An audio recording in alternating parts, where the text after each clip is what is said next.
Ma asabaka min hasanatin famin Allah, wa ma asabaka min sayyi'atin famin nafsik. An-Nisa 79. Kita sering mendengar bahwa apabila kita mendapat musibah, itu adalah ketentuan Allah. Bisa jadi musibah itu adalah ujian atau musibah. Keduanya ditentukan Allah. Jika demikian, bagaimana dengan penjelasan ayat di atas bahwa yang menyatakan bahwa musibah itu datangnya dari diri kita sendiri? Pertama, apa itu musibah? Itu dulu. Kalau definisinya sudah paham, kita bisa mengerti, baru jadi baik dalam prakteknya. Quran surah kedua Al-Baqarah ayat 156, paling kiri sebelah atas. Alladzina idza asabathum musibah qalu inna lillahi wa inna ilaihi raji'un. Musibah berasal dari kata asaba yusibu, isabatan wa musibatan. Segala yang menimpa, yang dialami. Di setiap yang menimpa kita itu musibah. Setiap yang menimpa, baik ataupun buruk. Makanya ketika hujan turun mengenai kita atau perangkat hidup kita, ada doa dari Nabi singkat. Allahumma sayyiban nafi'ah. Sayyiban seakar dengan kata musibah. Asaba yusibu sayyibah. Menimpa dengan cepat. Cepat. Tak tak tak tak tak tak. Sayyiban. Di asal kata musibah itu yang kita alami semua. Yang terasa terlihat baik, menyenangkan. Atau yang terlihat tampak seperti tidak menyenangkan. Maaf, meninggal musibah. Terlihat seperti tidak menyenangkan. Maaf, lahir musibah, terlihat seperti menyenangkan. Naik kedudukan, musibah. Turun kedudukan, musibah. Saya pun ketemu antum sekarang, musibah buat saya. Betul, saya sedang menimpa keadaan saya sekarang, itu musibah. Antum ketemu saya, musibah. Setiap yang kita alami. Kalau musibah itu terlihat baik, maka menyikapinya dengan syukur. Musibah terlihat tidak menyenangkan, maka cara menyikapinya dengan sabar. Ketentuan musibah yang pertama adalah semua yang bersumber dari Allah itu baik ketentuannya. Awas, semua yang bersumber dari Allah itu baik ketentuannya. Cuman saat kita terima, pandangan kita kadang-kadang melihatnya ada terlihat menyenangkan, ada terlihat yang tidak seperti menyenangkan. Maka rumusnya adalah ketika antum melihat sesuatu yang menyenangkan, maka muncul rumus syukur di sini. La in syakartum la azidannakum. Ketika antum melihat seperti yang tidak menyenangkan, maka di sini kemudian teman-teman sekalian sabar berlaku di sini. Bagaimana cara sabarnya? Pertama Quran surah kedua ayat 216, paling kiri sebelah atas. Kutiba alaikumul qitalu wa huwa kurhul lakum. Perangi perasaan kita. Ini ayat turun tentang jihad. Tapi bukan karena jihadnya, karena perasaan yang bergolak. Ada perasaan duh kok sekarang ya, bagaimana kalau nggak besok aja? Aduh saya nggak siap. Ada ujian dia merasa kurang menyenangkan. Maka kata Al-Quran perangi itu. Bersikap positive thinking dulu, yang baik-baik. Ayat ini ingin mengatakan, maaf, kalau ada yang terlihat tidak menyenangkan, ujian-ujian yang membuat antum terasa berat, jangan mengeluh. Di Quran tidak ada ayat keluhan. Tidak ada ayat keluhan. Kalau ada satu ayat untuk mengeluh, maka saya orang pertama kali yang akan mengeluh. Perhatikan, sifat musibah sekalipun tidak menyenangkan, berat bagi kita teman-teman sekalian, dia diikat dengan ayat-ayat yang lainnya. Ayat pertama, Allah tidak akan titipkan musibah itu yang terasa berat kecuali bagi orang yang sanggup untuk mendapatinya. Tidak ada ujian di luar batas kesanggupan. Quran surah kedua ayat 286. La yukallifullahu nafsan illa. Tidak ada ujian kecuali sesuai dengan batas kemampuan. Jadi kalau antum sekarang punya masalah berat luar biasa, itu artinya kenapa diujikan pada antum? Karena cuma antum yang mampu, yang lain tidak. Makanya tidak diujikan kepada saya, tapi dititipkan kepada antum. Karena cuma antum yang mampu, yang lain tidak. Kalau antum tidak mampu, mustahil Allah titipkan ujian itu pada antum. Karena cuma antum yang bisa. Jangan antum mengeluh mengatakan, ya Allah, kenapa mesti saya ya Allah? Ya Allah, why me? Kata Allah, why not? Kenapa tidak? Anda yang mampu. Jadi kalau Anda nggak mampu, mustahil dititipkan ujian kepada Anda. Jadi sudah jalani, alhamdulillah, terima dulu dengan sabar. Terima. Yang kedua teman-teman sekalian, setelah itu rumus yang kedua, setiap persoalan sesulit apapun akan bersanding dengan solusi yang semudah luar biasa. Persoalan paling sulit disebut dengan usrun, solusi termudah disebut dengan yusrun. Ketika Allah menurunkan usrun, maka disandingkan dengan yusrun. Inna ma'al usri yusra, fa inna ma'al usri yusra. Dalam setiap kesulitan ada kemudahan. Makanya ini rumus Quran, keluarkan dalam bentuk solusi psikologis. Begitu datang masalah, kalimat Quran tadi ramu dalam kalimat kita. Lihat kalimatnya. Datang masalah, pasti selesai. Saya pasti bisa. Saya pasti bisa, pasti selesai. Itu kalimat terjemahan yang bagus. Setiap ada kemudahan, setiap ada kesulitan, ada solusi. Pasti selesai. Ini secara psikologi membuat kita lebih mudah. Jadi kalau antum sedang punya masalah, langsung hadirkan. Insya Allah saya mampu. Pasti selesai. Pasti selesai. Nggak ada persoalan yang nggak ada solusinya. Jadi ketika keyakinan itu ada, sekarang yang praktekkan orang Jepang. Orang Jepang lihat, ya maaf, ketika mereka punya persoalan, saya pasti bisa. Kamu bisa, kamu bisa. Taklukkan benteng Takeshi, mulai ditaklukkan. Pasti bisa, saya bisa, kamu bisa. Masya Allah. Kamu bisa, kamu bisa. Itu yang dipakai orang-orang luar yang punya teorinya kita. Korea ingin nyusul Jepang. Dari mulai TK, ketika mereka mulai baris, mereka mulai keluar kalimat-kalimat. Harus lebih daripada Nippon, harus lebih daripada Nihon, lebih daripada Jepang, lebih daripada Jepang. Jepang bikin Honda, mereka bikin Hyundai. Kita menyebutnya Hyundai. Lihat cek, Jepang bikin ini, Korea bikin ini. Jepang maju dalam bola, Korea maju dalam bola. Semua disusul, semua disusul. Kamu bisa, kamu bisa. Yang punya teorinya kita, yang punya praktekan orang lain. Kalau sudah seperti itu teman-teman sekalian, terima dan lihat sifat yang ketiga. Setiap persoalan ada solusi. Yang ketiga, sifat Allah ingin menjadikan setiap solusi itu mudah kita dapatkan. Quran surah yang kedua ayat 185. Yuridullahu bikumul yusra wa la yuridu bikumul usra. Dengan persoalan itu Allah inginkan hidup kita jadi lebih baik, lebih mudah dibandingkan dengan sebelumnya. Prinsip yang ketiga, maaf, ujian itu diturunkan oleh Allah kata Al-Quran untuk meningkatkan kualitas hidup kita, bukan ingin membuat hidup kita bermasalah. Sebentar ya, sebentar. Anak SD kalau ingin lulus SMP, ke SMP, ujian tidak? Berarti ujian itu untuk menguji kemampuan dia supaya masuk ke SMP. SMP kalau ingin ke SMA, ujian tidak?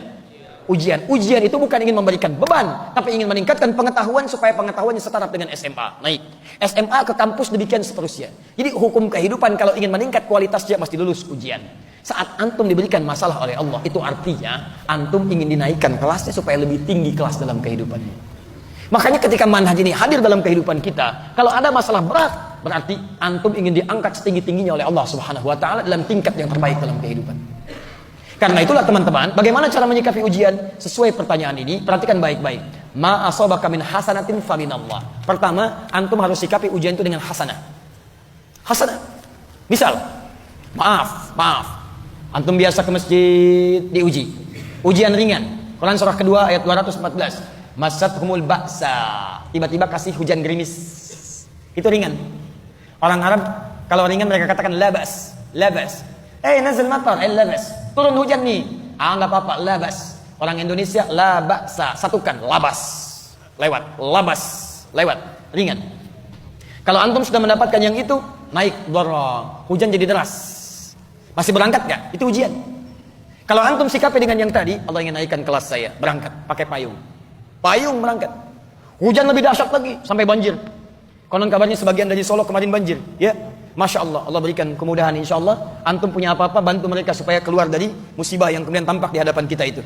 Ayo kemudian teman-teman sekalian, berangkat ke masjid, berangkat. Nah, cara antum menyikapi hujan turun dengan motivasi supaya tergerak tetap berangkat ke masjid, dengan gambaran Allah ingin naikkan iman saya, itu yang disebut dengan hasanah. Jelas? Tapi kalau antum itu sikapi, teman-teman sekalian, dengan sikap-sikap yang negatif. Hujan turun, biasa ke masjid, tiba-tiba gerimis. Antum mulai malas ke masjid. Kata istri, "Pak, ayo ke masjid." "Aduh, hujan mah, kan ada payung." Takut ria. Takut ria, Masya Allah. Takut ria. Baik, respon antum negatif yang tidak ingin ke masjid itu, karena melihat ada situasi sebagai ujian padahal meningkatkan iman antum, maka disebut dengan sayyi'ah namanya.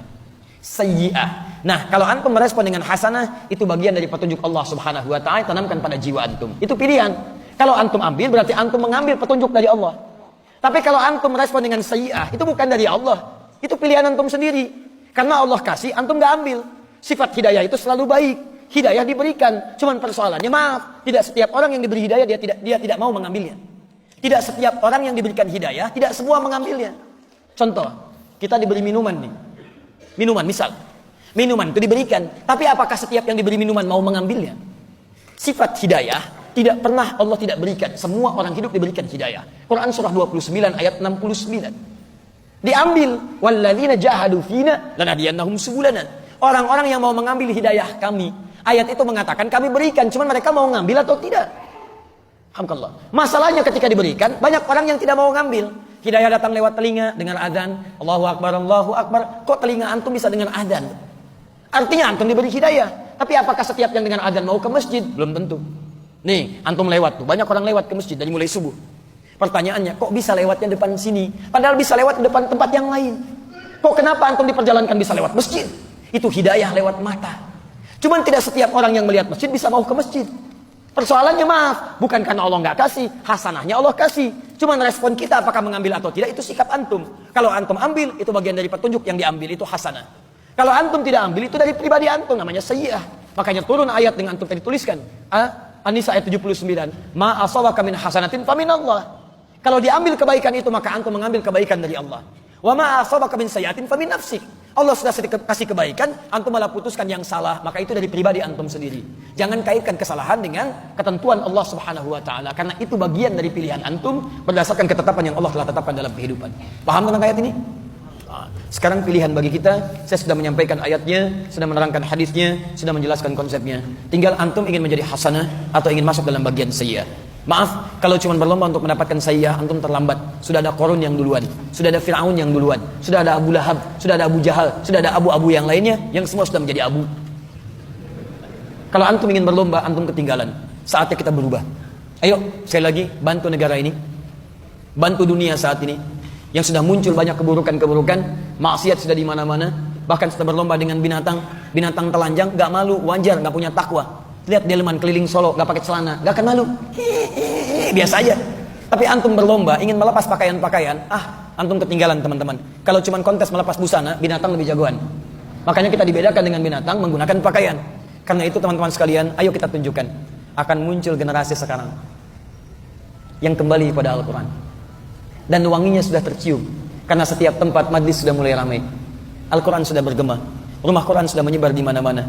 Dan itu terjadi di Indonesia, bukan di tempat-tempat negara-negara pada umumnya. Saya ingin kita tunjukkan pada dunia, kita berikan inspirasi. Dari Solo, sampaikan pada dunia. Bahwa subuh ini, di Masjid MUI, kita kirim sinyal pada dunia, melalui stasiun Akhir TV. Mulai hari ini, kita akan kembali pada nilai Al-Quran. Kita bantu bangsa kita untuk berubah, dengan menerapkan nilai Al-Quran dalam kehidupan kita. Matanya baik, telinganya baik, lisannya baik, ujung kakinya baik.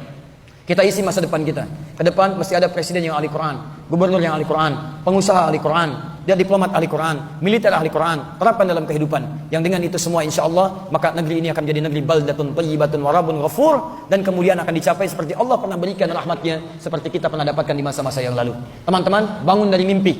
Selesai tidur kita.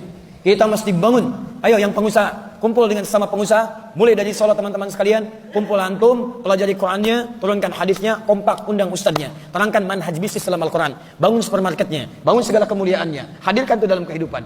Ayo yang politikus teman-teman sekalian, ayo yang ekonomis, ayo yang ekonom, ayo yang teman-teman yang lainnya, birokrat, diplomat, kumpul dengan sesamanya, dokter kumpul, militer kumpul, kaji bagaimana rumus-rumus diterapkan dalam kehidupan. Demi Allah saya katakan, demi Allah saya yakinkan, jika niat kita mulai bentangkan sekarang, kita akan tuai.